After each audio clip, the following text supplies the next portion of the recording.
Muy bien. Muy buenas tardes, tengan todos y todos ustedes bienvenidos a este diplomado en Derecho Probatorio Electoral.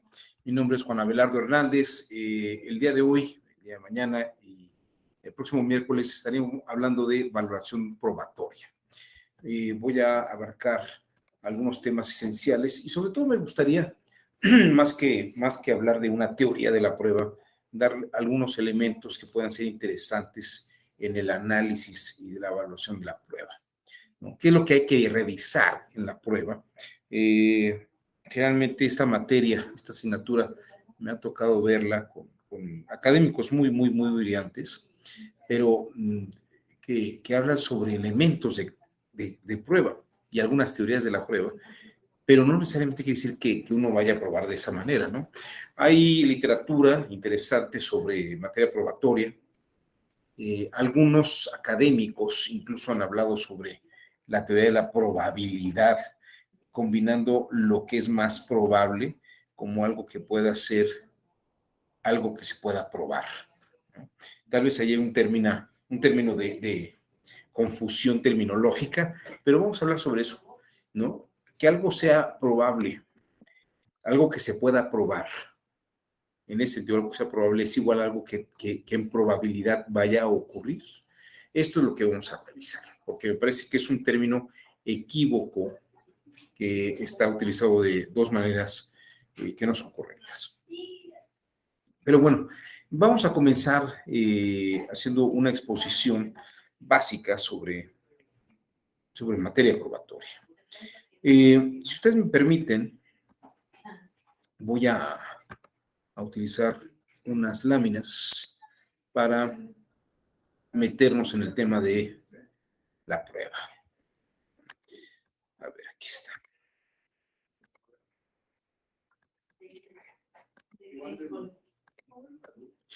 Nuevamente, ya personas que me conocen y han estado conmigo en algún otro momento. Si hay alguna duda, algún comentario, pues por favor deténganme. Voy a plantear algunas cosas que tal vez algunas personas han escuchado, pero bueno, es una introducción básica a lo que vamos a seguir hablando. Primero, vamos a ver a partir de lo más básico. ¿Qué es una prueba? Bueno, verán ustedes, la palabra prueba viene ciertamente para nosotros del latín y del griego. En el latín viene de la palabra probus y del griego viene de la palabra pro. Pero ahora vamos a explicar un poco esto, porque tanto el latín como el griego tienen una raíz etimológica en una protolengua, es decir, una lengua anterior que no llegó a consolidarse como tal, pero ya había algunos fonemas básicos, algunos sonidos básicos que van a constituirse en el latín y en el griego.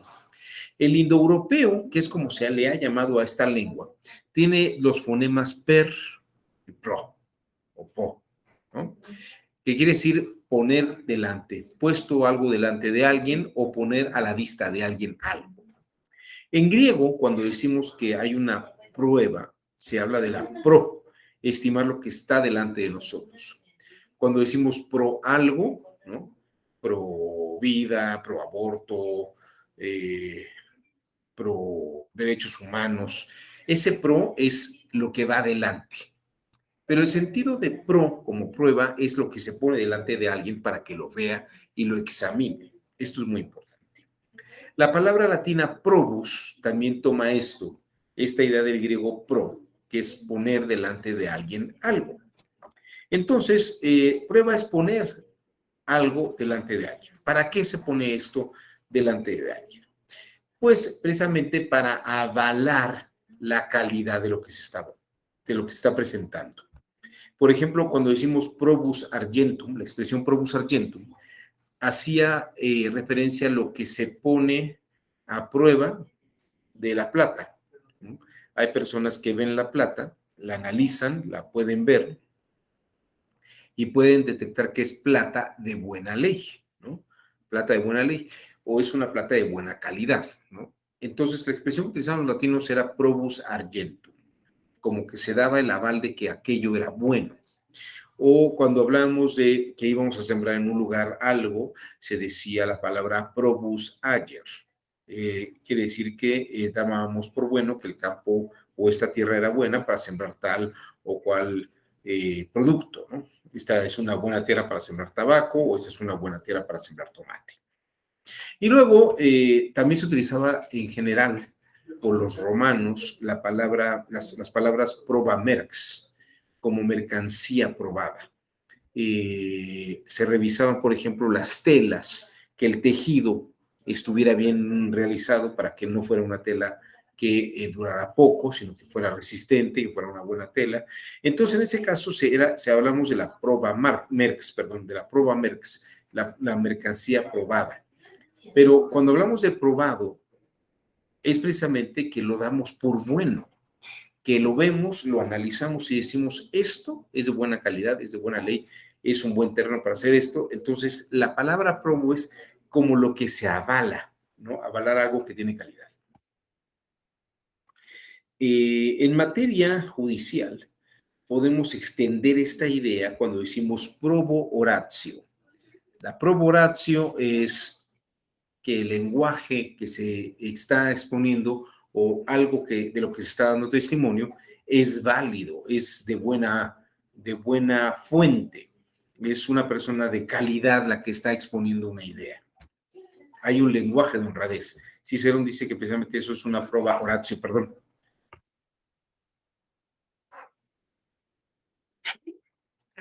Perdón.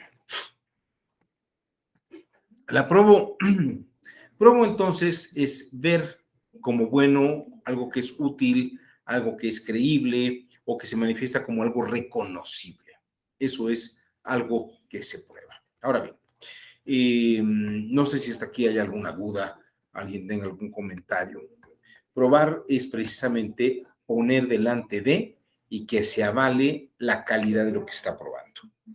Fíjense que cuando decimos, bueno, está probado esta cosa o no, se quiere decir que se está dando por buena la calidad de lo que está afirmando o de la mecánica de hechos de algo que está ocurriendo.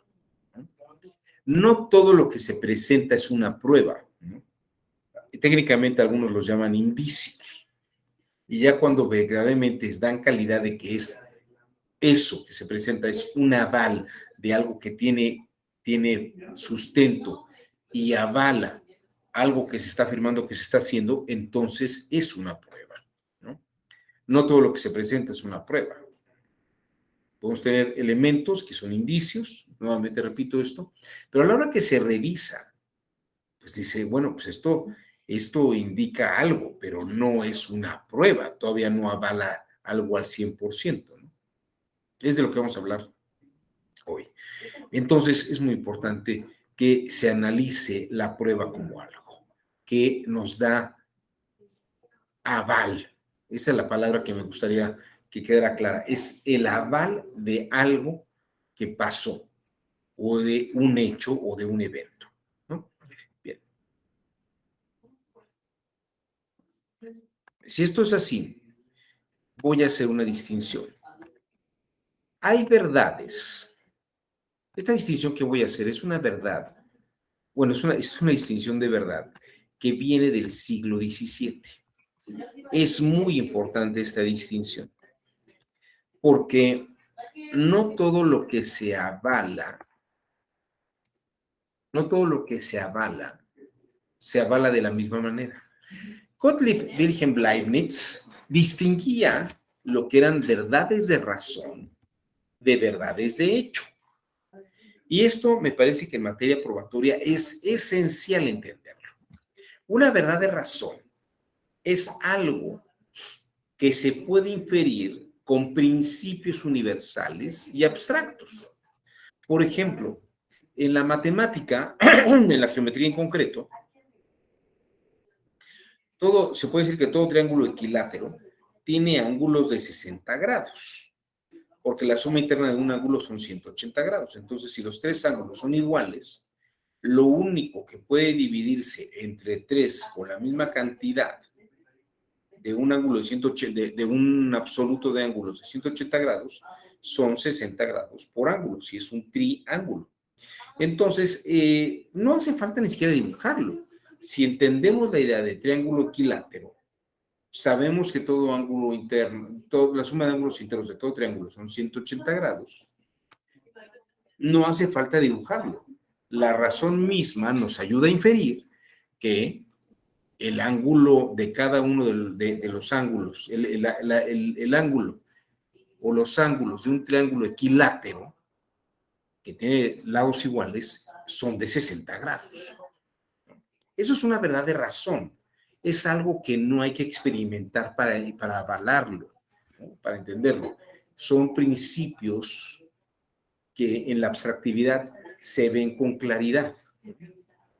Que hubo 5 cheques, ¿no? Pero solamente fueron cobrados 4, ¿no? Pues quiere decir, la matemática nos deja ver que podrían haberse expedido 5 cheques, pero solamente se cobraron 4, ¿no? Y son números y cantidades específicas. Estas son verdades de razón. Pero una verdad de hecho es una verdad que no necesariamente la razón avala. Por ejemplo, hay un caso que a mí me gusta mucho mencionar en esto. Es un caso que puede prestarse para una polémica interesante.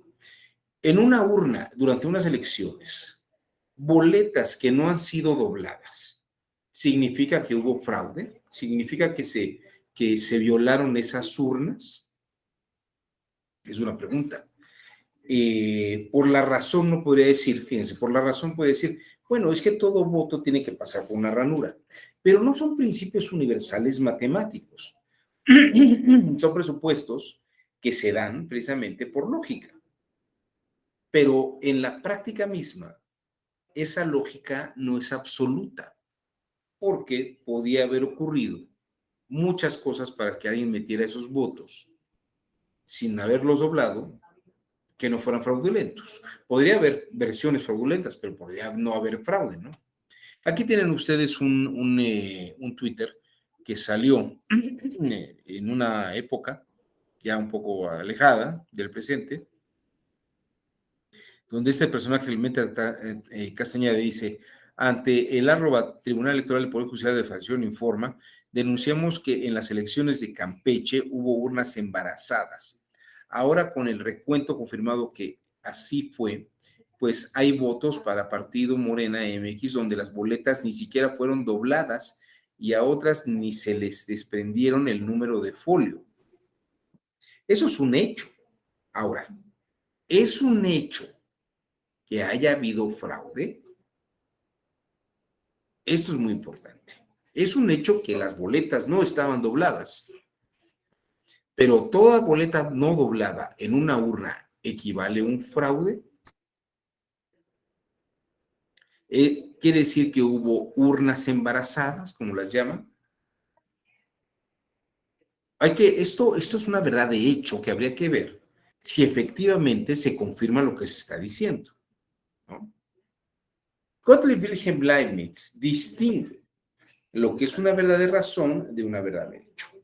Y el mundo jurídico puede tener algunas verdades de razón cuando son conceptos abstractos absolutos, pero cuando hablamos de hechos, las verdades jurídicas operan en verdades de hecho.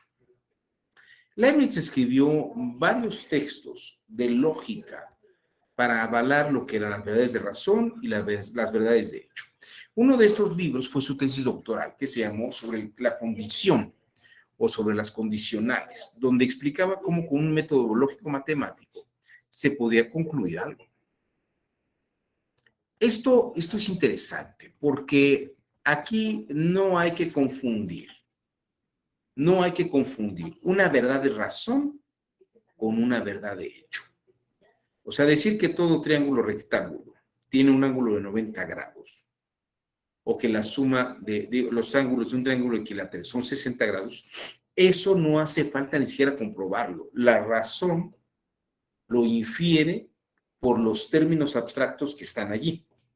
Pero decir que el hecho de que no haya habido, el hecho de que haya boletas no dobladas, no tiene la calidad de un razonamiento como la geometría.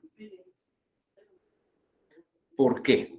Porque no toda boleta no doblada es una siembra en una urna.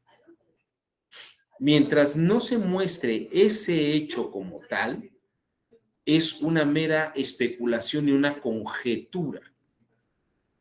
Esto es un grave error que se tiene cuando se hace una valoración de prueba, asumiendo que un razonamiento abstracto es igual a un razonamiento de razón de conceptos exactos matemáticos.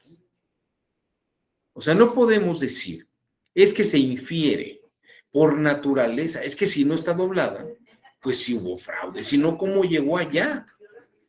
Entonces lo que tenemos es un prejuicio que funciona como si fuera una máxima lógica. Pero perdónenme ustedes, hay muchas razones y habría que ver por las que una boleta pueda estar no doblada en una casilla, en una urna. Se me ocurren varias razones. Miren, hubo un par de casos en que una persona eh, se le dio la boleta, tenía un problema en la mano, votó, bueno, no iba a votar, pero le doblaron la boleta y le dijeron, ábrala, vote y ahí la mete con los dobleces que le hicimos. Y esta persona dijo, no, yo no quiero que me esté doblando la boleta, déjeme meterla yo. Pero es que si no la dobla no va a poder estar dentro de la urna. Ábrala, déjeme meter mi boleta y esta que está doblada se la da al que sigue. ¿No? Eso ocurrió en una ocasión.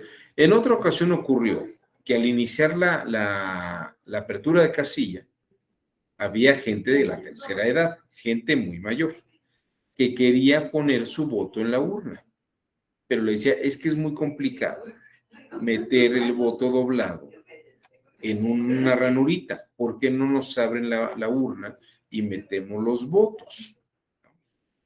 Y que nada más se levanten las actas correspondientes o se haga la constancia de que esos votos al principio de la apertura de casilla, en atención a la gente de la tercera edad, pues las metieron sin doblar. Esto es muy importante porque no todo hecho es una verdad de razón justificada. Las verdades de hecho tienen que explicarse, tienen que argumentarse de una manera que quede claro por qué las cosas ocurrieron de esa manera y no de otra, ¿no? Una verdad de razón se explica por naturaleza de principios, ¿no? Se explica por naturaleza de principios absolutos. Y en el mundo del derecho, y más en materia electoral, no es una ciencia cerrada exacta.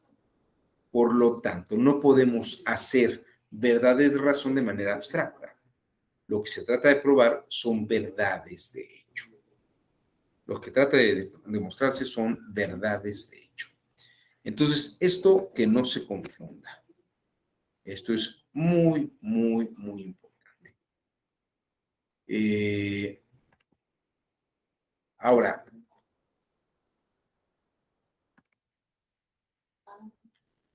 ¿cómo funciona nuestra mente cuando estamos probando o comprobando algo? Fíjense que esto es uno de los grandes, grandes descubrimientos y aportaciones que nos ha dado Platón.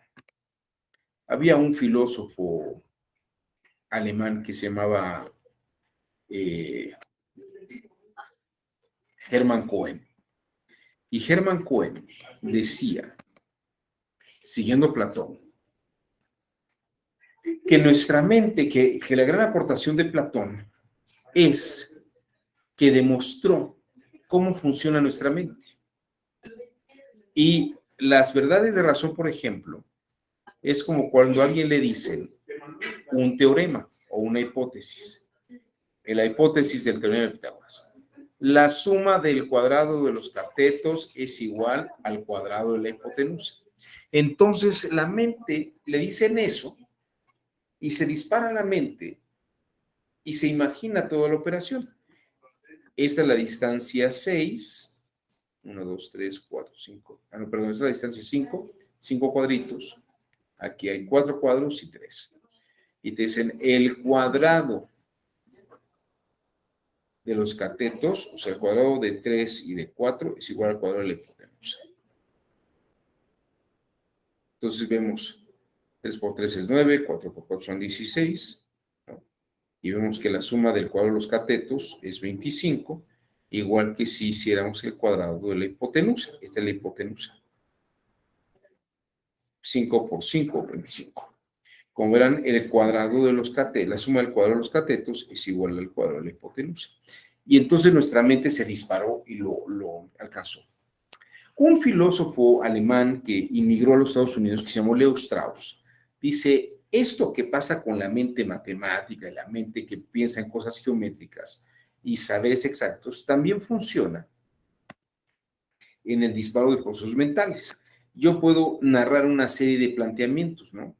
La detección realizada en un caso particular X, donde se cumplió tal cosa, si hubo debido proceso o no lo hubo, si el primer respondente demostró como debe haber habido, o si efectivamente hay elementos para que haya habido un fraude o no lo hubo en la boleta en las boletas, en las urnas, si efectivamente hay muchas boletas no dobladas, si llegaron a lo largo del día, o cómo es que pudo haber ocurrido eso.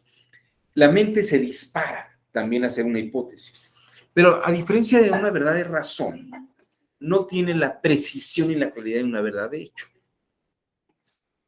Dice Leo Strauss, esta es la gran lección de Platón, que la verdad de hecho depende de las circunstancias y los contextos.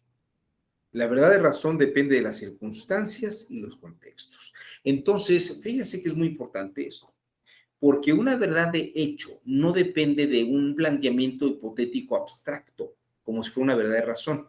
Tiene que pensarse en su propia circunstancia, en su propio proceso, en su propio entorno. Eso es lo que dice Leo Strauss, ¿no? El resultado no es el mismo y no es del mismo tipo. Una verdad de razón es exacta, ¿no? El cuadrado de los catetos es igual al cuadrado de la hipotenusa, la suma de todos los ángulos de un triángulo rectángulo, de un triángulo equilátero son 60 grados, o sea, eso no hace falta demostrarlo. Bueno, no hace falta comprobarlo empíricamente como un hecho, porque la razón nos implica ese tipo de verdades.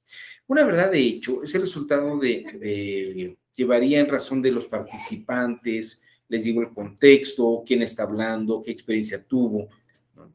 Esto está narrado en los diálogos de Platón. Y si me preguntan, ¿qué cosas tan aburridas son los diálogos de Platón? Sí, si uno no sabe qué tiene que encontrar. Lo que uno tiene que encontrar es precisamente esto, que las verdades de hecho dependen de quién las narra, cuándo las narra, en qué circunstancias y cómo se están dando, ¿no?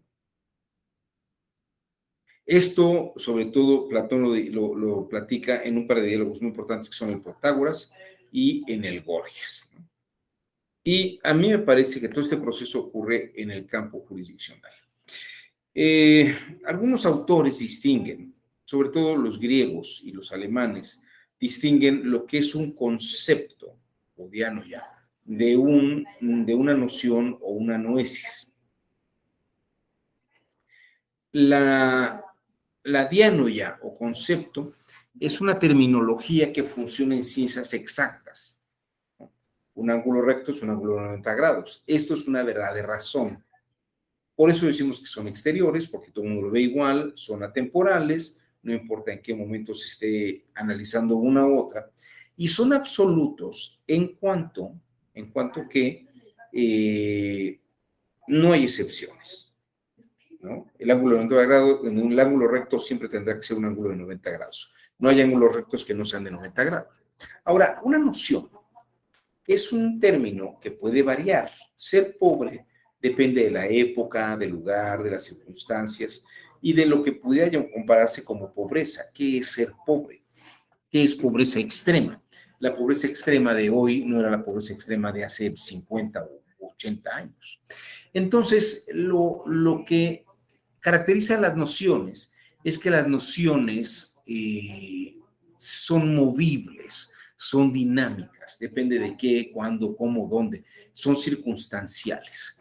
Esta idea es muy importante porque Fritz Faulkner, distinguiendo esto, dice que tenemos como una mala tendencia y una maldita condición de tratar de conceptualizar, reificar, cosificar, diríamos, los términos que la realidad misma está presentando, cuando en realidad no tendría por qué darse esa cosificación de la realidad misma. Esto lo estoy platicando con Diego López Medina hace una semana, la semana pasada. Diego Antonio López Medina es un autor colombiano que escribió un libro que se llama La justicia de los jueces. Y precisamente él está a cargo de toda la asesoría que se está dando en México sobre el paso de la jurisprudencia al precedente. Y decía precisamente esto, que el precedente no se debe volver una conceptualización abstracta que vaya a operar en todos los casos. Fíjese que es muy interesante, porque eso ocurre con los conceptos matemáticos y geométricos. Son verdades de razón. En el caso del derecho y de las ciencias sociales, no debemos conceptualizar y verificar como una verdad de razón verdades de facto. Verdades de facto. Porque lo que en todo caso hay que hacer es ver que los términos dependen de cada una de sus circunstancias y sus contextos, las condiciones particulares en las que se encuentran. Paul Watzlawick, otro gran autor del mundo de las ciencias sociales, nos dice precisamente esto también, que el mundo jurídico, el mundo social, el mundo de las ciencias sociales, no tiene ideas como cosas abstractas como verdades de razón, sino que más bien son verdades de hecho. Las relaciones humanas, dice Watzlawick, no son fenómenos que existen objetivamente como cosas en sí mismas, ¿no? Sino que dice Paul Watzlawick, y de hecho López Medina, cuando platicaba yo sobre este problema que existe en la América Latina, decía, el precedente es un caso clínico. El precedente es un caso clínico. Y entonces lo que hay que hacer es ir explicando, o más bien ir argumentando en qué cosas sí, qué cosas no. Estas nociones van dando un perfil de que algo puede ser probado como un hecho, pero no puede hacerse una ciencia del hecho, porque más bien es en estas circunstancias particulares, en este contexto, estos datos son hechos que se corroboran con la mecánica de lo que aconteció en el lugar. Entonces, esto es lo que hay que probar. En el caso del derecho, no las verdades de razón, porque las verdades de razón se prueban solas. Las verdades de hecho son las que hay que probar. Y fíjense, a mí me gusta mucho esta expresión que utilizaba un autor que escribió un texto que se llama Escher, Bach y Goebel, donde habla precisamente sobre cómo en estos autores no hay verdades conceptuales abstractas, absolutas, sino que uno va reencontrando y buscando la verdad en eventos reales. Y dice, en el derecho no se opera con conceptos, sino que se calcula con símbolos fácticos, símbolos que de hecho existen, y en asuntos y circunstancias reales. Es decir, no es un valor como 4, ni 3, ni 90 grados, ni 60 grados. El símbolo fáctico, o sea, es un símbolo de hecho, es que había una boleta sin doblar en una urna, por ejemplo. Y en esos casos, el razonar deductivo es inadecuado. Cuando alguien piensa en conceptos abstractos, estamos haciendo un pensamiento deductivo, de lo general universal a lo particular. Ahora, en el caso de las matemáticas puede ser que esto funcione como un saber deductivo, pero en la práctica jurídica misma, uno no puede estar entrando en ese campo, sino que tiene que entrar a un razonamiento, ¿no? A un símbolo fáctico en el que se debe de probar que un hecho se dio, aunque no haya una verdad de razonada con todos estos elementos. Bien. No sé si hasta aquí haya alguna duda. ¿Algún comentario hasta aquí? ¿No fue muy rápido? No. Yo no sé si ustedes se dedican a la valoración de pruebas, pero lo que les puedo decir es que es un error darle categoría de una inferencia de razón a algo que no lo es. Hay que distinguir qué es una verdad de hecho y qué es una verdad de razón. Si las verdades de hecho las valoramos como una verdad de razón, es un presupuesto dogmático abstracto que tal vez no tenga razón, tal vez no tenga razón. Si precisamente, y les voy a decir un poco a dónde vamos con todo esto. Eh, en las verdades de hecho, en las verdades de hecho, puede haber elementos coherentes, pero no necesariamente quiere decir que sean congruentes. Lo coherente es algo que está hilado y está armado racionalmente. Incluso con experiencias que hemos tenido podemos ir concluyendo cosas racionalmente. Pero no quiere decir que todo razonamiento coherente sea congruente. La congruencia es pensar eventos de hechos que hayan ocurrido en la realidad de facto, o sea, en sí misma. Vean ustedes, voy a mostrarles cuál es la diferencia entre algo coherente y algo congruente. A ver, alguien levantó por ahí la mano, déjenme ver quién fue. Armando Ramírez. Levantó usted la mano, Armando. ¿Cómo está? Buenas tardes. Hola, buenas tardes. Pues aquí me atrevo a participar solo para hacer un comentario con relación a la pregunta que señalaba. Eh, Dentro de la valoración, ¿algún ejemplo que usted haya visto en donde los tribunales hayan realizado esta afirmación de verdades de razón, confundiéndola con verdades de hecho? No sé, ¿cuál pudiera ser algún ejemplo relacionado, ya sea en materia electoral o en alguna otra? Bueno, déjeme mostrarle cuál es la diferencia entre la coherencia y la congruencia. Hay personas que pueden tener ideas coherentes, que les parece que la razón les da una hilación lógica, pero en la realidad no quiere decir que ocurran así. Y déjenme mostrarle, esto es lo que quería mostrarle.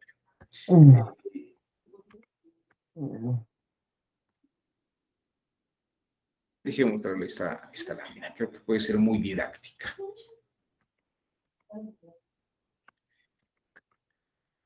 Aquí tiene usted a la izquierda y abajo personas que desarrollaron prototipos de artículos para volar. Y yo creo que de la observación y los estudios que realizaron, asumieron que era posible volar con ello. ¿Por qué? Pues porque veían tal vez a las aves batir las alas y veían que si iban a una velocidad y a una agilidad y una fuerza, pues tal vez podían hacer que la máquina se elevara. Yo creo que muchos de ellos sí creyeron que podía ocurrir eso. Porque imagínense hacer un prototipo de este tipo y luego irse a brincar a ver si le funcionaba, pues le iba a pasar algo como a este señor que caía terriblemente, o a esta máquina que está abajo que se va a empezar a destartalar en la medida que trata de volar. ¿Qué quiere decir con esto? Todas estas ideas eran coherentes, pero solamente una idea, como la idea de los hermanos Wright, se convirtió congruente.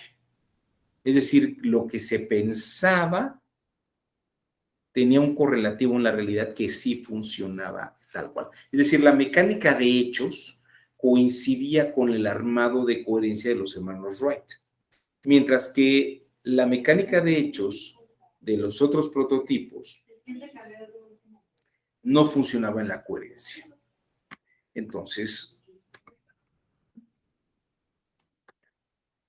esta es una distinción importante que quería yo hacer, porque no toda razón que tengamos o toda hilación argumentativa va a justificar una verdad de hecho. puede justificar elementos de verdad y razón. Y mire, lo que llamábamos en una época prueba circunstancial de un antiguo sistema penal acusatorio era suficiente, no digo que era exacto, era suficiente como para mandar a alguien a prisión, ¿no? El hecho de haber encontrado boletas no dobladas en una urna, yo le preguntaría, imagínense que usted está viendo las boletas, es funcionario de casilla, y ve que hay unas urnas que tiene boletas no dobladas. Usted llegó ya como a las 9:30, ya no sabe qué pasó antes, si es que ocurrió algo, ¿no? ¿Quiere decir que hubo fraude o que hubo siembra de boletas? Aunque fíjese que cualquiera diría, hombre, pero pues es lógico, eso es lógico. Hay que tener un poco de sutileza para distinguir esos elementos entre lo que es una verdad de razón de una verdad de hecho. El dato de que haya boletas no dobladas no infiere automáticamente que eso sea un delito de fraude, ni que haya habido una violación. Usted incluso no sé si lo vio ayer o antier, que había la gente que decía, no, bueno, pues eh, yo llevo tales papeles y llegó el momento en el que había que incluir esas boletas y pues no se doblaron, se abrieron las urnas y se entregaron.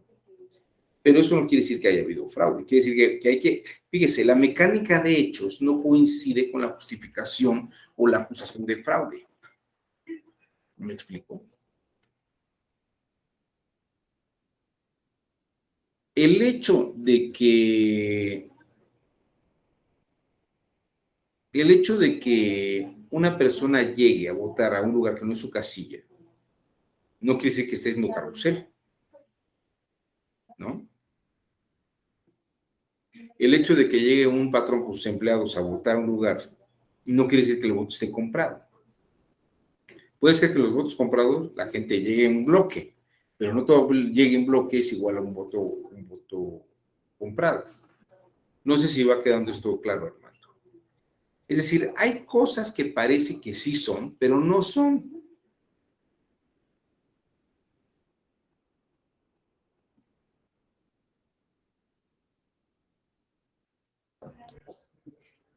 Perdón, no sé, es que aquí me ocupé, pero digo, sí va quedando un poco claro con relación a lo que estaba afirmando. Sí, no sé si con esto queda clara la idea. Sí, sí me queda clara la idea con relación a lo que estaba comentando. A lo mejor la pregunta va enfocada al tema de los tribunales, en qué momento realizan este tipo de, digo, no los tribunales electorales específicamente, ¿no? Sino los juzgadores en general, en qué momento han realizado este tipo de confusiones. Y me llama la atención porque a lo mejor con relación a una cuestión técnica, el tema de las, ¿cómo se llama? Presunciones juris tantum y jure de jure. A lo mejor una presunción jure de jure es una presunción de razón porque no te prueba en contrario, se afirma como si fuera de forma categórica Así un es. tema. Pero las presunciones las verdades de razón son presunciones juris tantum, porque habría que probar que eso es de esa naturaleza, ¿no? Pero me llamaba la atención con relación a cómo es que al valorar, los juzgadores en general hacen este tipo de confusiones o cómo es que usted ha advertido este tipo de situaciones. Mire, lo noto porque a mí me parecía que cuando yo estudiaba Derecho, creo que a muchos de nosotros, sobre todo en materia penal, era muy característico. Y cuando hablamos de delito, y puede ser delitos electorales, muchas de las cosas que se decían es que podía haber una prueba circunstancial, ¿no? Puede haber pruebas circunstanciales que nos lleven a pensar que sí hay elementos suficientes como para probar algo. Pero eso no quiere decir que toda circunstancia esté probando un hecho. Mire usted, déjeme mostrarle otra lámina.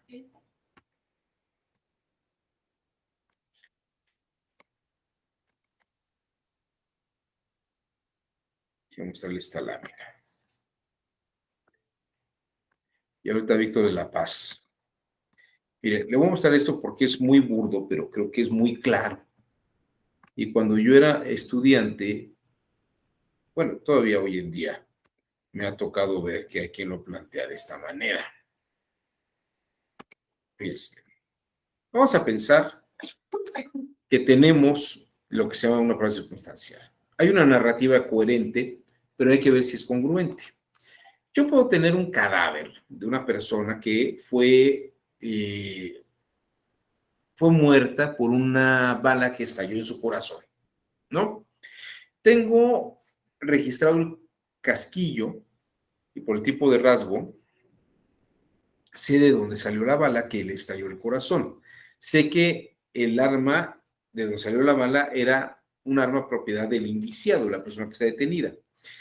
A la persona se le hizo una prueba de radisonato de sodio, es decir, una prueba que llama la prueba de ver si había pólvora en sus manos, salió positiva y precisamente la bala mortal sale del arma del indiciado. Y además podemos decir que el indiciado odiaba y abiertamente había amenazado de muerte al hoyo occiso, ¿no? Tenemos una serie de elementos que podríamos decir que están hilados, son coherentes, pero dígame una cosa, hermano.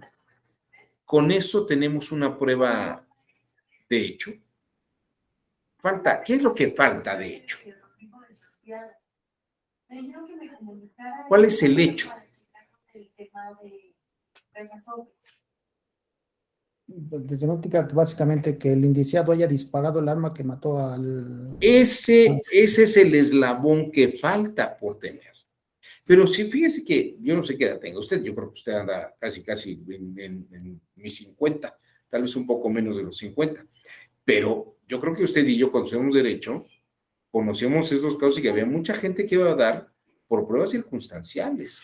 Y yo escuchaba a los jueces que decían, pues, ¿de qué otra forma podía haber ocurrido? ¿No? Antes del sistema penal acusatorio, esa era una cosa, me decían, no hay nada más que pruebe que la persona incluso no estuviera en otra parte. No tengo prueba de que la persona estuviera en otra parte. No tiene coartada, ¿no? Y lo más probable es que estuviera en su casa. Fíjese, lo más probable es que estuviera en su casa. Eso quiere decir que entonces se cometió el delito así tal cual. Yo tengo boletas no dobladas en la urna. Eso quiere decir que hubo fraude, que hubo urnas ordeñadas. O sea, siempre faltan estos pequeños eslabones. Y es lo que quiero mostrarle. Porque las conjeturas parece que se pueden deducir con principios generales. Si el arma era de él y ya lo había amenazado y además disparó su arma, pero claro, no queda, todavía habría falta ver que efectivamente cuando esa persona disparó, era el indiciado el que disparó. Y más aún, la prueba de radisonato de sodio, pues era su arma. Pues él puede ir a disparar a campo militar número 1 todos los fines de semana y obviamente va a tener la prueba positiva de radisonato de sodio, ¿no? O sea, fíjese que le estoy diciendo, las periciales nos dan datos y lo que hacemos es reunir datos, pero los datos no se infieren como una verdad de razón, como algo abstracto que se deduzca, sino que es un proceso inductivo de todo lo que hay en las piezas armadas.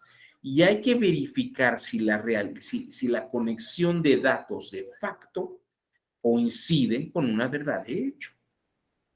Esa es la cuestión. Y yo le podría decir que hay muchas secretarias y secretarios que piensan que las razones, que la forma de inferir de razón es deductiva. Y no es así. A veces se pierden porque no ven que hay circunstancias y contextos específicos. No hay circunstancias y contextos específicos. No sé si va quedando clara esta idea. ¿En qué momento la deberían hacer los secretarios, las y los jueces? Pues en el momento en que tienen las piezas armadas. Si usted me pregunta cómo debería hacerse una buena valoración de prueba, hay una cosa que en argumentación se llama tópica. La tópica, la palabra topos significa lugar. Y fíjese, la tópica, cuando Cicerón traduce la tópica al latín, la llama inventio, invención, pero no como inventar, sino como inventariar. Es tener todo como inventariado para ver si el inventario de todo lo que tenemos como datos, hechos o elementos de prueba, fíjese lo que estoy diciendo, elementos de prueba, efectivamente no solamente son coherentes, sino pueden darse el salto y comprobarse en la realidad. Y esto que le estoy planteando, fíjese que lo plantearon incluso unos grandes matemáticos, y dice, bueno, ¿qué tiene que ver la matemática con la valoración de una prueba? ¿No? Es que fíjese que estos matemáticos nos dieron una gran lección. Aquí tiene usted a Alfred Tarski. Alfred Tarski era un filósofo polaco, pero dice, una verdad formal, demostrada, tiene que verificarse en la realidad. Es decir, incluso aunque yo pudiera montar elementos de verdad y de razón, elementos de verdades de razón, tengo que verificar si esa coherencia es congruente. David Hilbert, en lo que se llama el programa de Hilbert, también decía esto mismo. Hay que verificar, decía en su lógica matemática, lo que la razón nos dice que sí es, hay que ver si así ocurrió en la realidad. ¿No? Hay que ver si así ocurre en la realidad. Podemos tener una corrección formal que sea coherente, pero hay que ver en la realidad si la mecánica de hechos de la coherencia formal o de la corrección formal ocurre tal cual en la realidad, ¿no? Puedo yo tener un sistema axiomático, un sistema de principios y operaciones, pero hay que ver si en la realidad misma funciona de esta manera. Tengo que verificar si efectivamente ocurrieron así las cosas. Entonces, me parece que uno de los grandes errores que se cometen en la valoración de la prueba es que confundimos por deducción que todos los elementos se pueden deducir de principios generales. Y no, porque no son verdades de razón, son verdades de hecho. Por eso quien dice, ¿cuál es la metodología con la que se llevó a cabo la demostración o la comprobación del delito? Y parece que utilizan de una manera tan mágica y con tanta seguridad el método deductivo de Aristóteles, ¿no? De los principios generales al caso particular.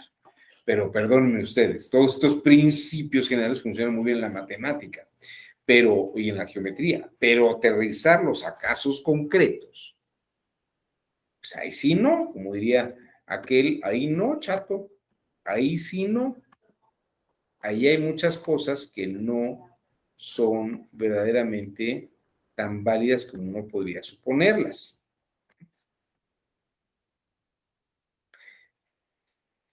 Déjenme plantearles esto.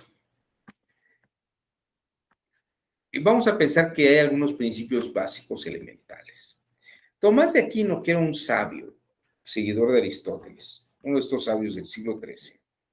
Fíjese lo que dice. Esto lo dice en una obra magistral que se llama La Suma Teológica. Y aquí distingue lo que son verdades de razón de verdades de hecho.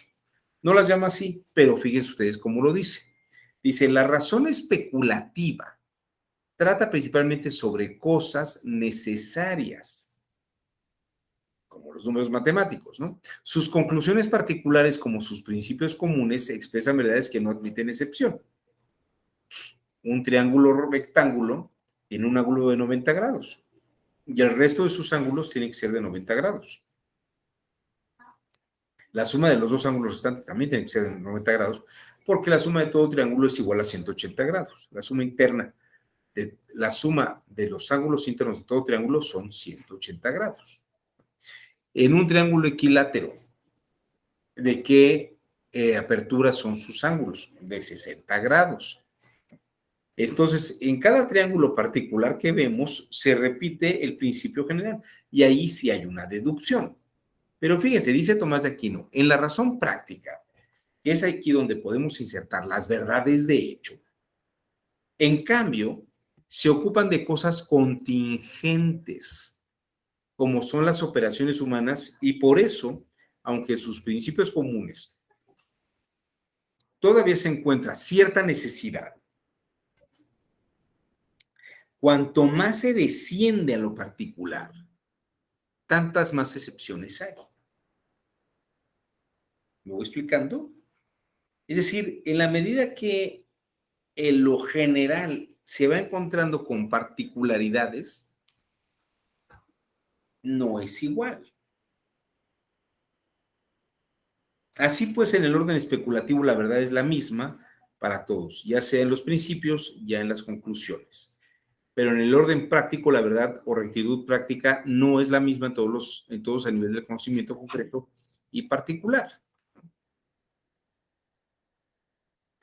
Sí, todo homicidio es una privación de la vida a alguien. Pero hay que ver si fue doloso o culposo. Hay que ver si lo hizo una persona con intención o sin intenciones. Fíjese, es muy curioso. Claudia Sheinbaum, en las elecciones del 2012, las que llevaron a Peña Nieto, denunciaba, dijo, aquí hubo un fraude clarísimo. Dicen, bueno, ¿cuál es el fraude? Fíjense lo que decía. ¿Cuál era el argumento que esgrimía Claudia Sheinbaum? Y además se utilizaba mucha gente del partido de Morena. Creo que en aquel entonces todavía era PRD. Todavía no se había quedado en Morena. Si yo mal no recuerdo. El punto era el siguiente. Decía, hay montones de boletas marcadas con con el nombre del entonces candidato Andrés Manuel López Obrador, que no fueron contadas. Fueron halladas los montones de paquetes con los tachaduras del partido que estaba enviando a López Obrador a la presidencia en tiraderos. Esos votos nunca se contaron. ¿Ok? Eso es un hecho. Pero fíjese, la narrativa de Claudia Sheinbaum era esas boletas que estaban en basureros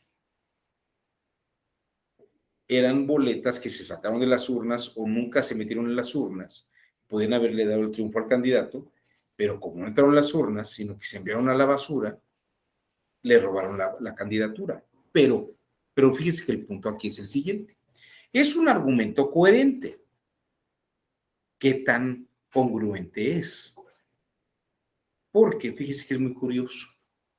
En otras elecciones intermedias se tienen grabaciones de personas que ya cerrada la casilla están tachando los logos de los partidos del candidato. Las arrancaban las boletas y las marcaban, arrancaban y marcaban. Y luego hacían el paquete y se lo llevaban.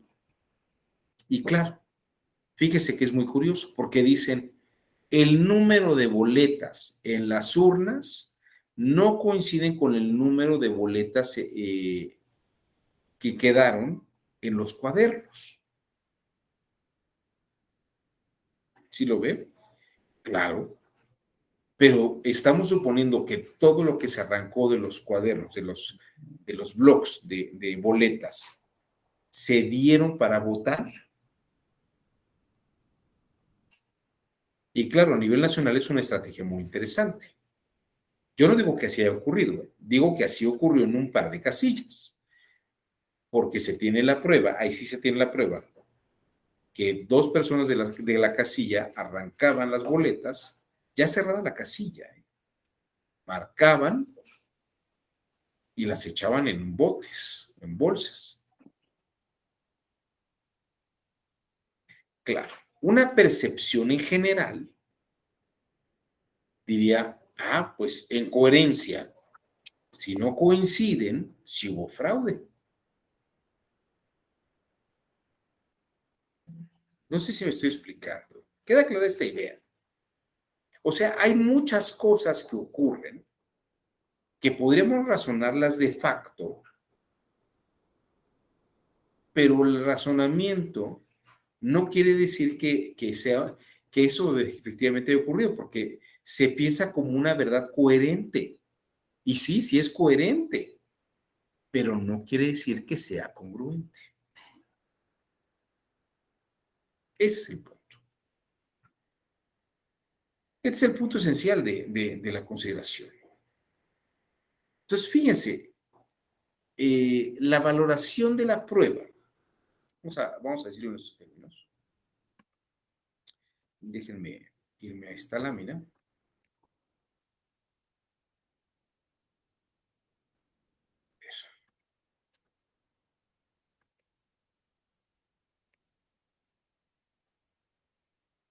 Denme un segundo. Acá está.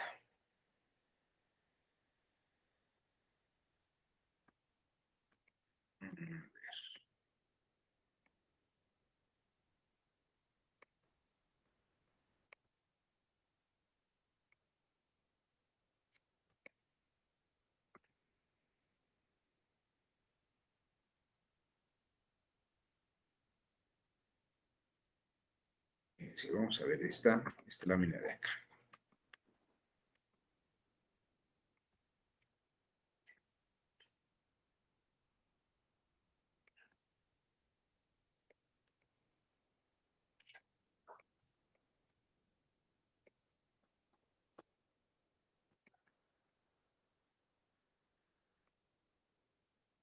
Miren ustedes.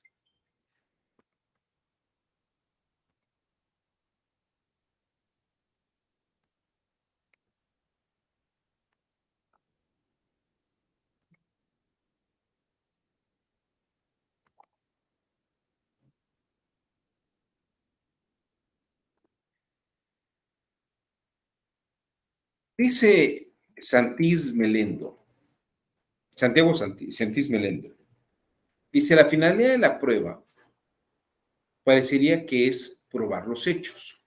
Pero fíjense que Santís Melendo da la clave en un punto que es muy importante. Los hechos no se prueban, porque los hechos existen. Lo que se prueba son las afirmaciones que refieren a los hechos.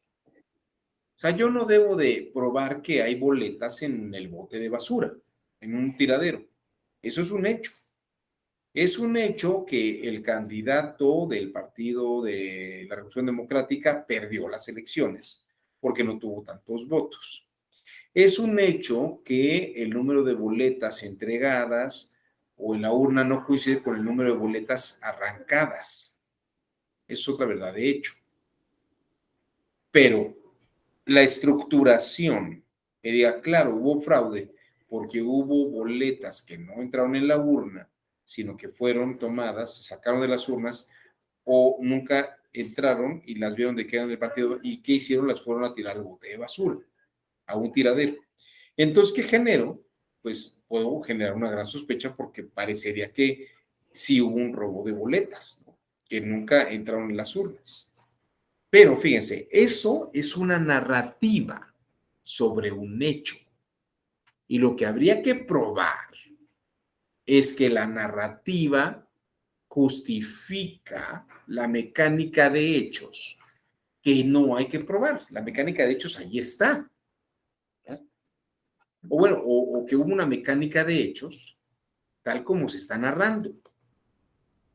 Que efectivamente se dio la mecánica de hechos como se está narrando. Entonces, toda pretensión parte de un aspecto narrativo de las partes. Yo tengo un hecho, ¿no? Hay en las urnas boletas no dobladas. Eso es un hecho.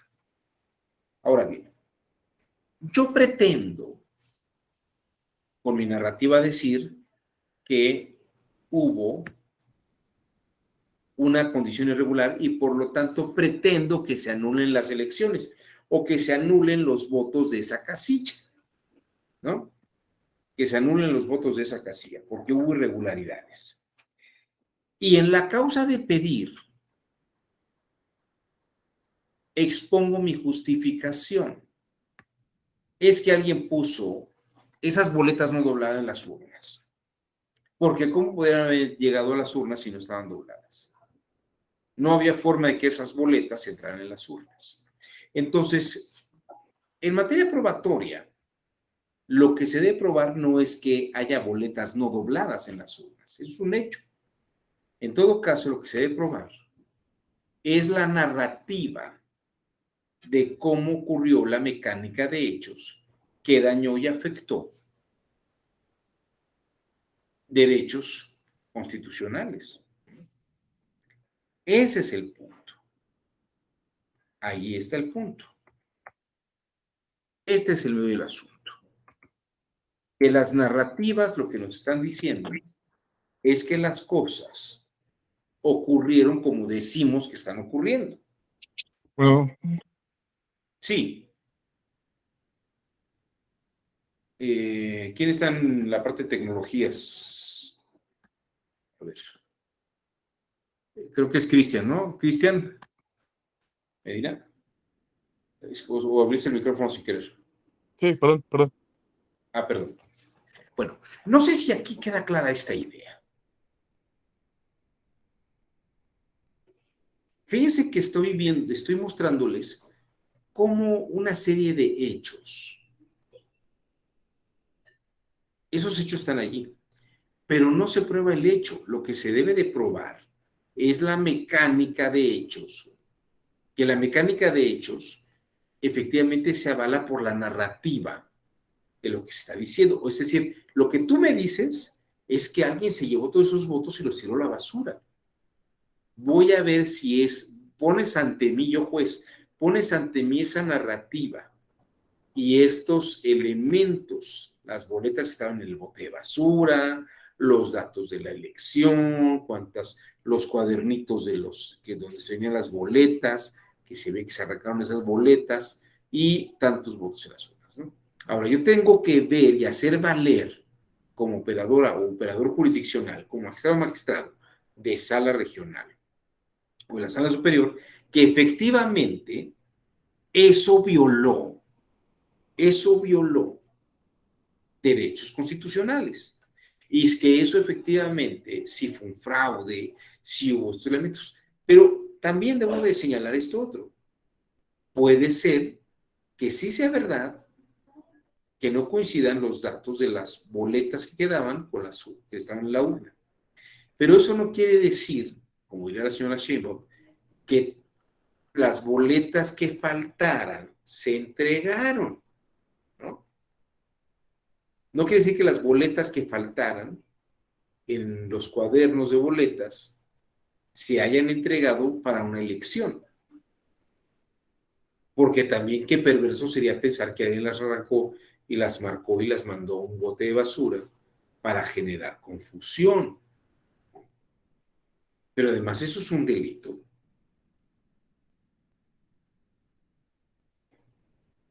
Es un delito marcar boletas y no meterlas a control y mandarlas a la basura. Y es un delito que alguien sospeche y que diga es que se robaron las urnas, no contaron todos los votos. Esto es lo que debe de dar por bueno una magistrada o un magistrado, o una secretaria o un secretario de estudio. Tiene que ver si los elementos, fíjense, los elementos de una verdad que pretende ser verdad de hecho son suficientes por la razón para decir que efectivamente ocurrió eso así. Porque mientras falten eslabones, Fíjense, yo puedo probar que efectivamente estaban en el bote de basura. Puedo probar que las boletas estaban con las tachaduras del candidato que no ganó. Sí, eso ya no hay discusión. Pero me falta un eslabón. ¿En qué momento, dos eslabones, en qué momento esos votos entraron en la casilla, en la urna, perdón, y en qué momento fueron extraídos? ¿O en qué momento la gente nunca los metió? Alguien se los quitó y lo tiraron a la basura. Alguien recogió todos. Hubo algún acto de algún malandrín, como dicen, que se haya robado todos esos votos y los haya tirado a la basura. ¿Dónde está la prueba? No son los datos sueltos, son esos eslabones que permiten dar el salto de la coherencia a la congruencia. Esto es hacer valoración de la prueba en serio. Ver que la narrativa coincida con la mecánica de hechos.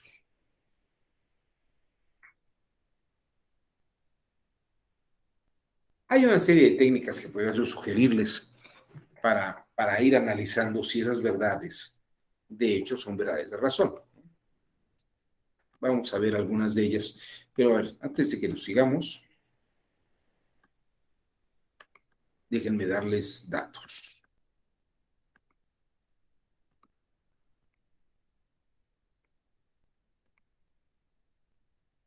Nuevamente estoy citando aquí a Santis Melendo. La fuente de la prueba es un hecho anterior al proceso y ajena al proceso. El medio es la consideración procesal, es la narrativa con la que se está metiendo al proceso. O sea, el hecho, la fuente es que hay boletas en el basurero o hay boletas no dobladas en las urnas. Se presenta como un medio de prueba diciendo que hubo fraude con eso. Existe independientemente del proceso. O sea, las urnas están allí, los votos están allí, lo que está en la basura está en la basura, y eso no es algo que dependa del proceso. Sin embargo, la calidad que va teniendo lo que se afirma en el proceso, eso sí tiene que ver con su proceso. Toda la afirmación que se introduce en el proceso, en realidad es la narrativa de los hechos en el proceso. Las partes buscan antes del proceso los datos para llevarlo a juicio. Y prácticamente ya una vez que está el proceso, se practica en el proceso la verificación de todos estos datos. Entonces una persona puede presenciar cosas, puedo presenciar que encontré boletas en la basura, puedo presenciar que efectivamente había boletas no dobladas en las urnas. Tengo testimonios y puedo tener actas levantadas, pero los datos contenidos en el acta, clasificar legalmente como documento público, es lo que ya hace que esté en el proceso. Como verán ustedes, los datos de prueba son aportaciones que hace la narrativa. En la Ley General de Instituciones y Procedimientos Electorales, en el artículo 465, dice que cualquier persona podrá presentar quejas y denuncias, y fíjese que en el inciso D, en el apartado 2, en el inciso 2, apartado D, dice la queja o denuncia podrá ser presentada por escrito en forma oral o por medios de comunicación electrónicos y deberá cumplir con los siguientes requisitos. Me interesa en particular el inciso D. Narración expresa y clara de los hechos en que se basa la queja o denuncia y, de ser posible, los preceptos presuntamente violados. Y luego dicen ofrecer y aportar las pruebas con que cuente, o en su caso mencionar las que habría de requerirse cuando el promovente acredite oportunamente la solicitó por escrito al órgano competente y no le hubiere entregado. Ahí faltó algo. Y esto mismo, pues también lo encontramos en otros códigos de procedimientos. En el Código de Procedimientos Civiles es esencial. Se debe enumerar y narrar los hechos exponiéndolos sucintamente con claridad y precisión. Entonces, toda pretensión parte de un aspecto narrativo de las partes. De un hecho, hay una pretensión, hay una causa de pedir, Y esto es lo que hay que analizar. Que la narrativa coincida con la mecánica de hechos. Que la narrativa coincida con la mecánica de hechos. Y aquí, por ejemplo, hay que seguir a algunos autores como Nelson Goodman y Ron Brunner, que dicen que cada narrativa nos da una posibilidad de cómo ocurrieron las cosas. Cada narrativa constituye un mundo posible que conlleva su propia lógica. Bueno, no voy a tener en esto.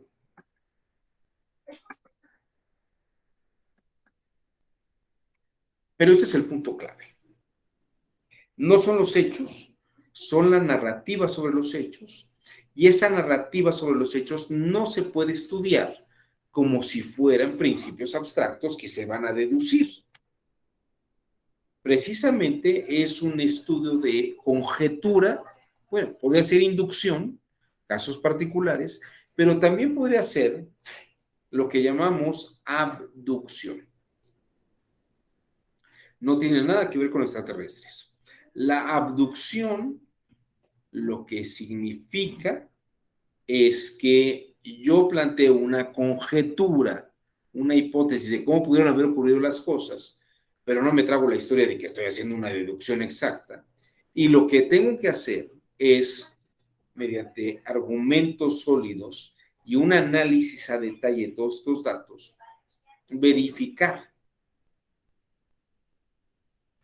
que lo que se está diciendo de una manera coherente es muy probablemente congruente que haya ocurrido tal cual. ¿Se entiende la idea?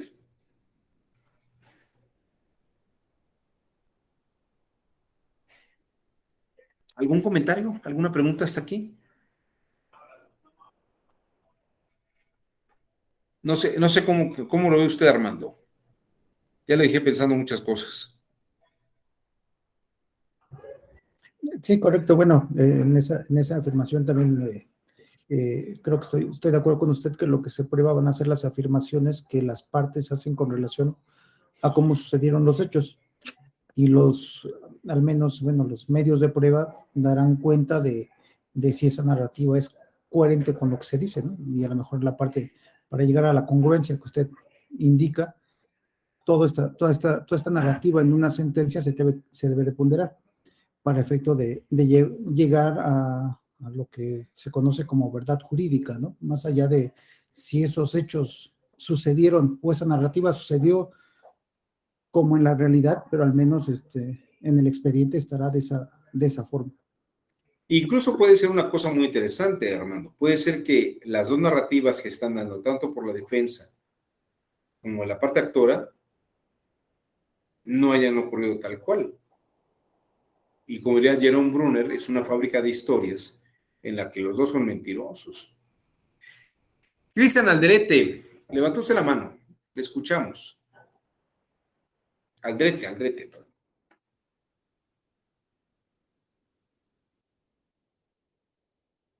No le escucho. Si prende su micrófono, Cristian.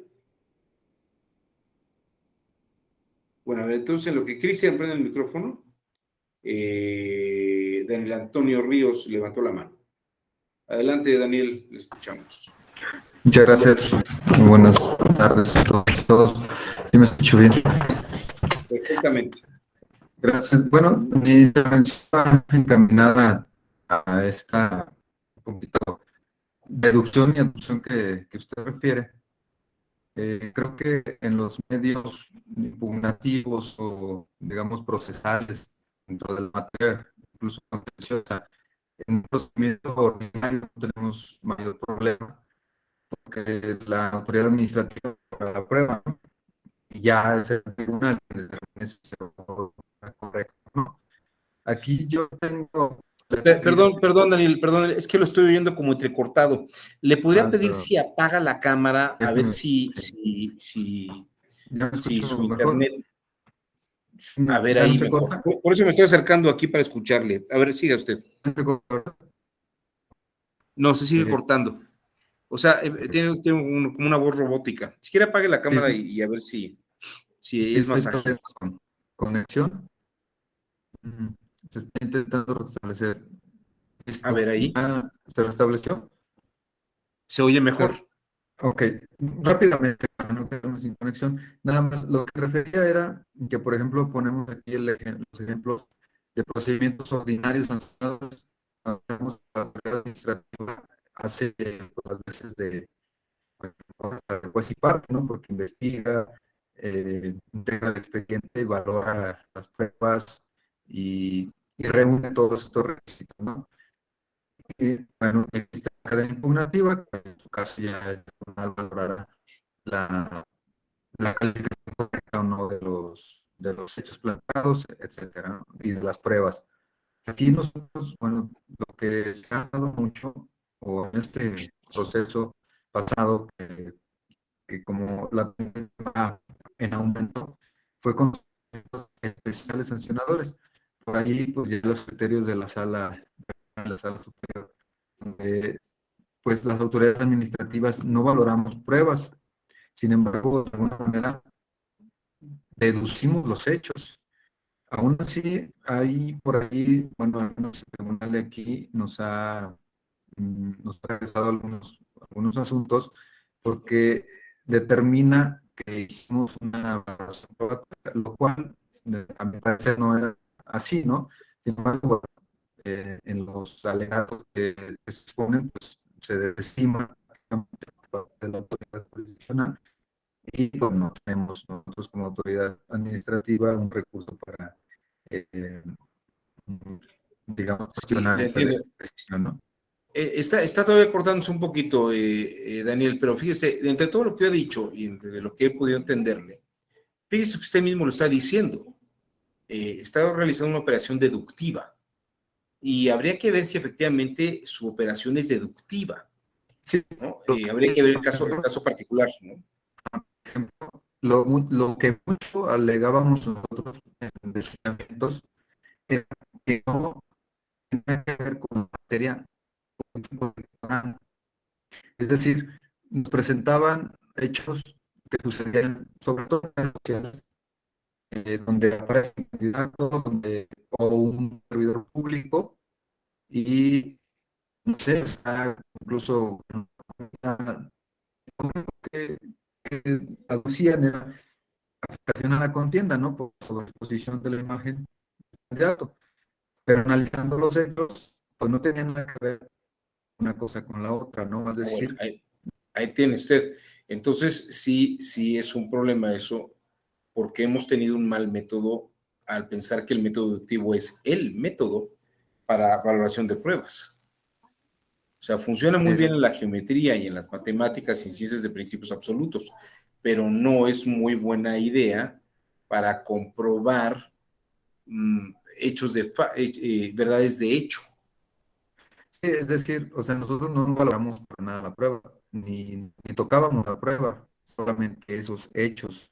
Es decir, de los hechos no se desprendía que hubiera eh, llamados al voto, que hubiera un posicionamiento indebido y que todo se hacía, pues, de interacción natural sobre todo las redes sociales, ¿no?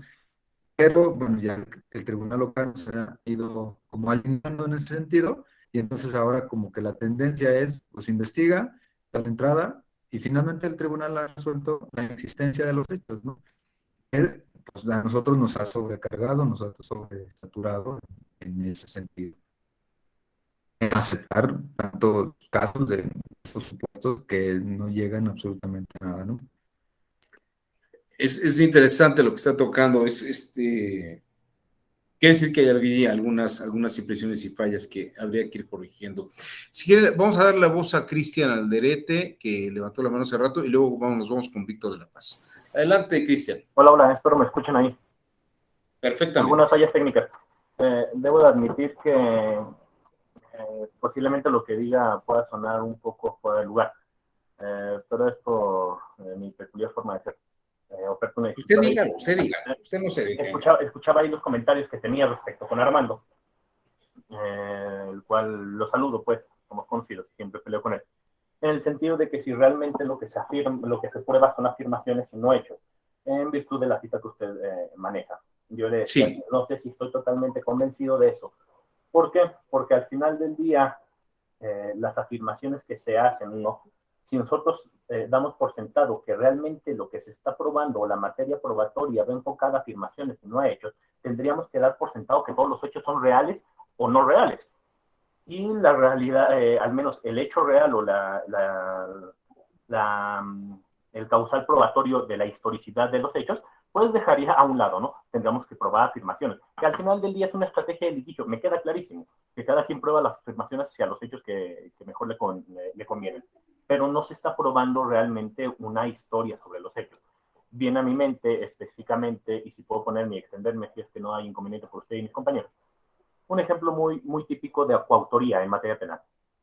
Tres personas van a un banco, uno está encargado de amagar al policía, otro está encargado de amenazar y amedrentar, y el tercero está encargado de robar y llenar las maletas de dinero. Les agarran. Ante el Ministerio Público, el primer sujeto dice que tenía problemas con el oficial y lo único que quería era resolver sus problemas a punta de golpes. El segundo de ellos va a referir que lo que quería era secuestrar a la viejita. Y el tercero de ellos va a referir que él sí que quería robar el banco. ¿Cuáles son los hechos que se van a probar o las afirmaciones que se van a probar? Hay algo que se queda de fuera dentro del ámbito probatorio y es que la información también informa. La comunicación también comunica. Bajo ese entendido, hay algo cierto y es un hecho. Que había 3 personas con armas en un banco y se presupone indistintamente un plan criminal para asaltarle. No que uno iba a golpear al policía, no que uno iba a amagar a una viejita y no que uno iba a robar. La comunicación también comunica. Bajo ese entendido, que se prueban son los hechos y no las afirmaciones. Pero no sé, lo dejo ahí en el tintero. Pero ¿qué entiendes tú cuando... No, sí, muy interesante lo que estás planteando, Cristian, pero ¿a qué te refieres con que la comunicación comunica? Ok, es sencillo. Niklas Luhmann, a diferencia de Habermas, dice que dentro de todo ilícito hay comunicación para probar y hay comunicación que comunica dentro del ámbito probatorio. Sí. La comunicación que da el primer sujeto respecto de que va a golpear al policía puede ser una. La comunicación del segundo sujeto que va a amagar y secuestrar a la viejita puede ser una segunda comunicación. Y la tercera es del sujeto que va a robar. Hay una comunicación directa entre emisor y receptor, o también existe una trilogía entre que hay una comunicación en un tercer punto, que es que los 3 sujetos están armados, que los 3 sujetos están en una entidad bancaria y que los 3 sujetos tienen un plan fijo dentro de esa unidad bancaria. Y esa es la información que no se está tomando como hecho, pero que es relevante para el ámbito probatorio. Por eso se dice, y dirá Niklas Luhmann bajo este ejemplo hipotético de la teoría, que la comunicación también comunica y no solamente los sujetos. Bien, le entiendo muy bien y entiendo el marco teórico que está utilizando. Solamente, y si quiere esto lo comentamos el día de mañana con un poco más de calma, está usted dando por sentado que las 3 historias son ciertas. Ojo, si nosotros tendemos a probar afirmaciones, cualquier historia es cierta. No se prueban hechos, se dijo aquí. Así Entonces, es. cualquier historia es cierta. Cualquier hecho es tan real como aquellos que no lo son. Se Bueno, prueba el hecho o se prueba la veracidad o realidad de este. Es que ahí está precisamente el punto. Y mire, esto que usted menciona con Luhmann, es lo que luego plantea Václavic y Edgar Morin. Luego van a plantear de esta manera. El hecho de que yo lo haya narrado así es como yo lo percibo. Pero eso no quiere decir que la mecánica de hechos coincida con lo que yo estoy afirmando. Y tampoco quiere decir que el que está declarando crea lo que está diciendo. O él puede creer que dice algo. Él puede creer lo que está diciendo. Y yo puedo creer que él cree lo que dice. Pero hay que ver si lo que él cree que dice coincide con la mecánica de hechos. Bajo ese entendido, entonces la razón epistémica de la prueba estaría desconociendo, se deja de lado. Solamente se va justamente a una probatoriedad de afirmación.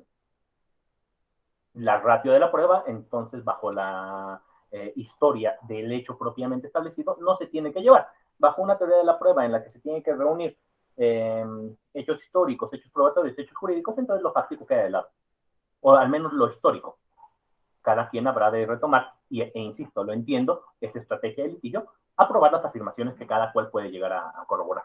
Cierto. Aquí el punto, y yo nada más le dejo esto aquí marcado.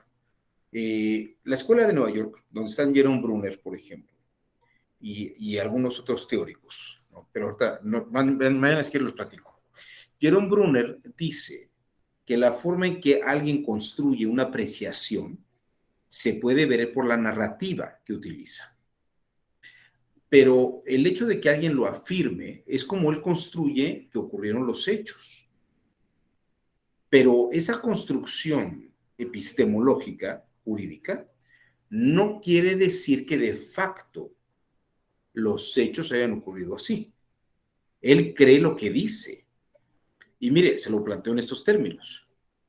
Hay gente de una comunidad otomí que ejecutó a una persona porque les decían que se iba a robar el agua, que se iba a llevar el agua. Y estos pensaban que se iba a llevar el agua de la lluvia y de los ríos. Y en razón de salvar a la comunidad, lo ejecutaron. Es la forma en que ellos construyeron eso.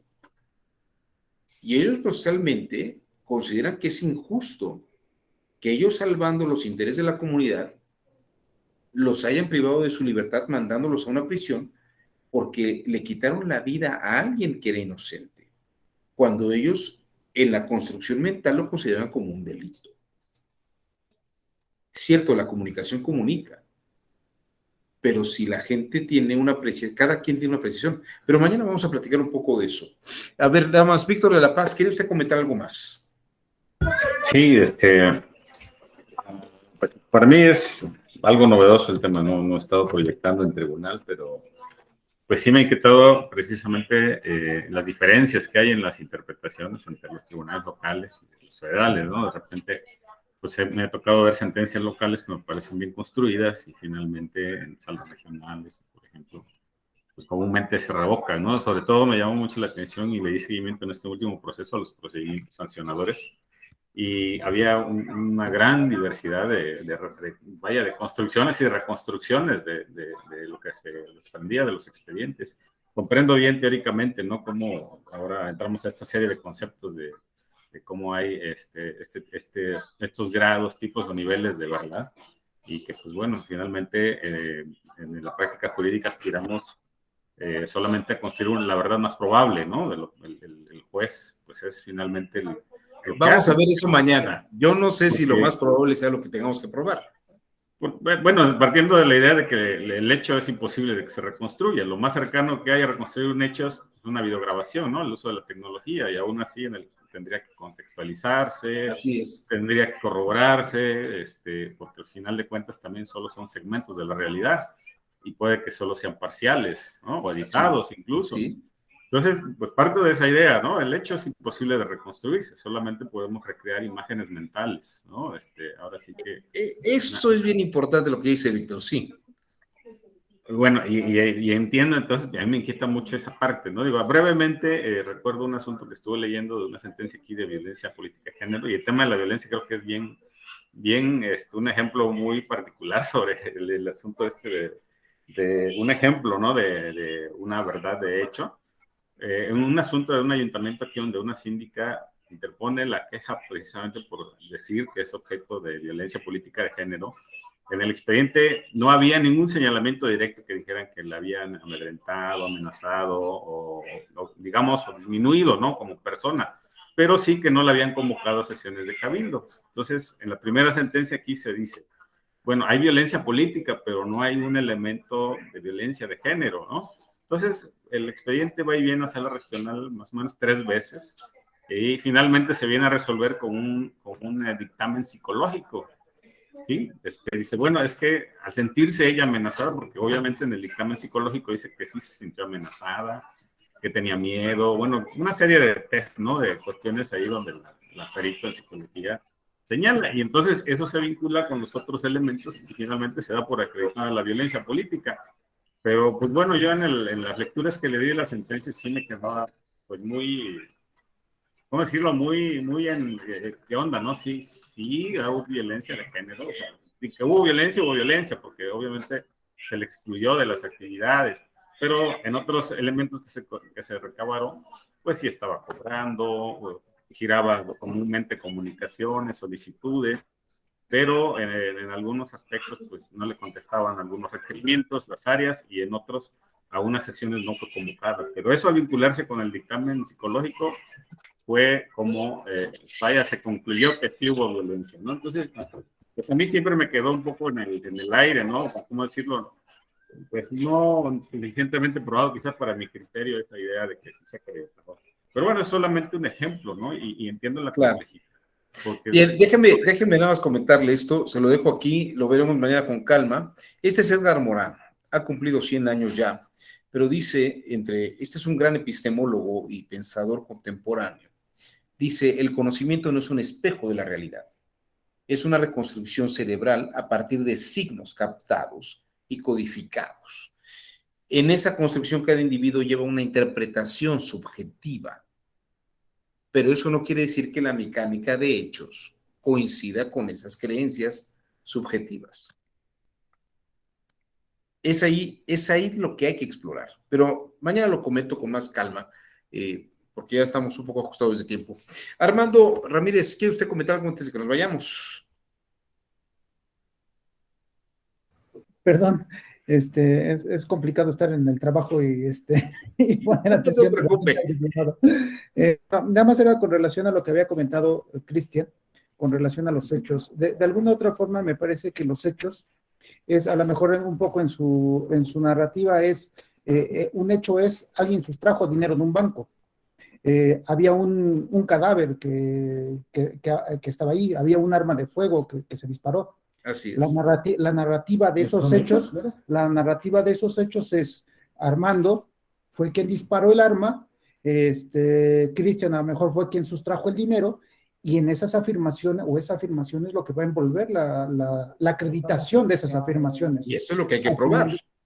Entonces, aquí, digamos, es los hechos y entre los hechos y las afirmaciones sí hay una distancia distinta, ¿no? Por supuesto, cada parte en un proceso judicial, y no estoy hablando necesariamente en el electoral o en penal, van a generar afirmaciones con relación a cómo es que desde su perspectiva o desde su óptica sucedieron los hechos con la finalidad de hacer ver al juez que de esa manera sucedieron. Ya será el juez a través de los medios de convicción quien confirme o no esa narrativa de hechos.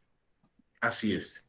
Pues muy bien, si les parece, vamos a dejar la sesión el día de hoy hasta aquí y mañana nos vemos en punto de las 5 para continuar con esta revisión de la prueba en materia electoral. Les agradezco su generoso tiempo y nos vemos el día de mañana. Muchas gracias.